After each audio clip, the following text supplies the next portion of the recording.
Jeremy Corbyn faced open mutiny last night after he cast doubt on whether Russia was really behind the Salisbury nerve agent outrage. Two senior Labour shadow cabinet members turned on their hard left leader for refusing to join almost unanimous Commons condemnation and stand firm against the Kremlin. Instead of agreeing with Theresa May to blame Vladimir Putin's regime for the nerve agent attack, Mr. Corbyn's spokesman Sumas Milne deepened the anger further by casting aspersions on MI5 and MI6's reliability on WMDs. Veteran left-wing activist Mr. Milne even suggested former Soviet states like Ukraine may be responsible after secreting away the Novichok nerve gas. Fury erupted from all sides of the political divide at the extraordinary claims as all the rest of Westminster pulled together. The PM said they left her shocked and surprised. And Defence Secretary Gavin Williamson told The Sun the comments were sickening and Mr. Corbyn himself deluded. Tory backbencher David Morris dubbed Mr. Corbyn little more than Putin's puppet, adding, "He can never be trusted to defend us or uphold our freedoms." What we know so far about the spy poisoning, Shadow Defence Secretary Nia Griffith led the open defiance of her 68-year-old leader. Contradicting Mr. Milne completely, Ms. Griffith said the Iraq WMD controversy and the Novichok attack are very, very different instances. She added, "What we have in this particular case is the issue of Litvinenko, but we also have a number of other acts of aggression by Russia." Slamming Mr. Corbyn's ambivalence, Ms. Griffith added, "It is aggression, and I think we need to take a clear stance on that. It would have been easier for us if he had made it very clear at the beginning just how much we do support this action of expelling the 23 diplomats. I think that would have been a bit easier, and perhaps then we would not have had the conversations that we are seeing." Shadow Foreign Secretary Emily Thornberry also broke ranks with Mr. Corbyn's line to mount a blistering attack on Russia, adding she backed the PM completely. At a London seminar, Ms. Thornberry said, "What could better sum up the challenges we face in protecting human rights and the rule of law than the idea a foreign state could launch an attack on our soil using an outlawed nerve agent? We utterly condemn this despicable act and support all the measures taken by the government today in response to it. The Russian government has been given an opportunity to provide a credible explanation as to how its nerve agent stock came to be used in this attack. It's something they haven't even tried to do, so therefore they have to face the consequences." At least two Labour shadow ministers were last night considering their positions, The Sun was also told.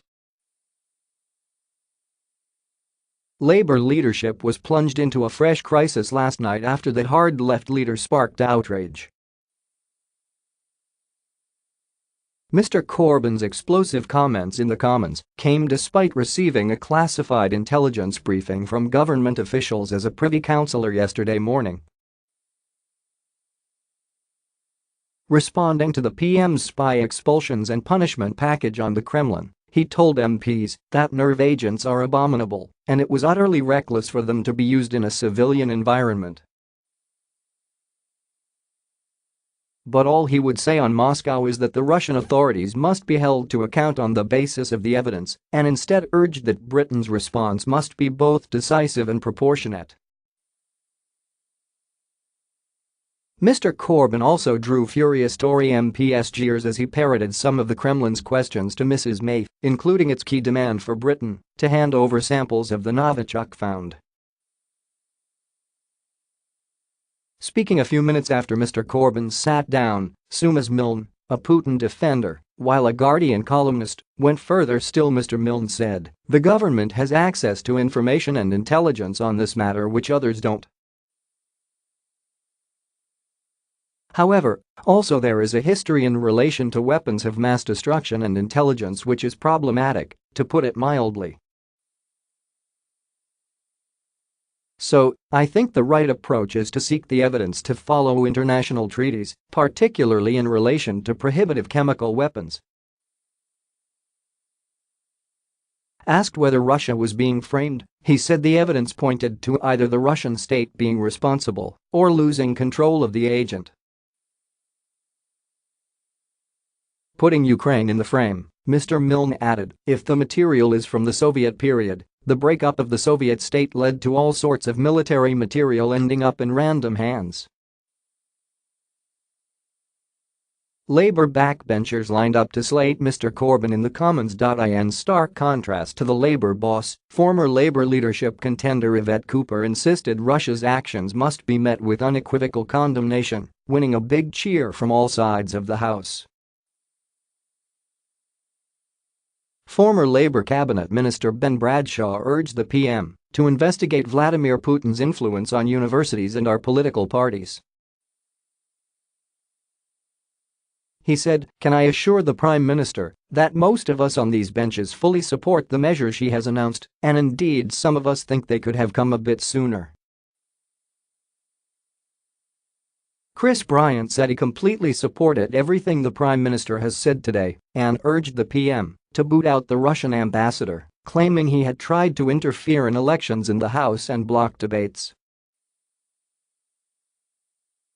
In a withering put down for the Labour leader, Pat McFadden said, responding with strength and resolve when your country under threat is an essential component of political leadership. There is a Labour tradition that understands that, and it has been under by prime ministers of all parties who have stood at the dispatch box. Tory backbencher Mark Francois slammed Jeremy Corbyn and branded him a CND badge-wearing apologist for the Russian state. And ex-army officer and Tory MP James Heapy said Mr. Corbyn's response was utterly alien to everything that makes sense to people beyond his inner circle, let alone the armed forces he hopes to have one day in his charge. And in a sign of mass defiance, dozens of backbench Labour MPs signed a Commons motion last night, drawn up Labour MP John Woodcock, to unequivocally accept the Russian state's culpability for the Salisbury attack and back the PM's sanction measures. Controversial Mr. Milne was last night accused by the Tories of being a serial apologist for Putin and the Kremlin. While a columnist for The Guardian, before joining the Labour leader's team as his communications director, Milne mounted repeated defenses of the Russian president. He once appeared alongside the Russian president on a panel at a propaganda summit in the Black Sea city of Sochi. Milne has also favorably described Putin as a centrist and claimed accusations that he assassinates political opponents as false. Mr. Milne also dubbed Russia's illegal annexation of Crimea in 2014 as clearly defensive and that evidence for its troops' invasion of western Ukraine was thin on the ground. He has also praised the Soviet Union, insisting the disastrous communist regime helped to drive up welfare standards. Mr. Corbyn's fresh leadership crisis over his handling of Russia follows embarrassing revelations last month of his relationship with a Soviet bloc spy from Czechoslovakia.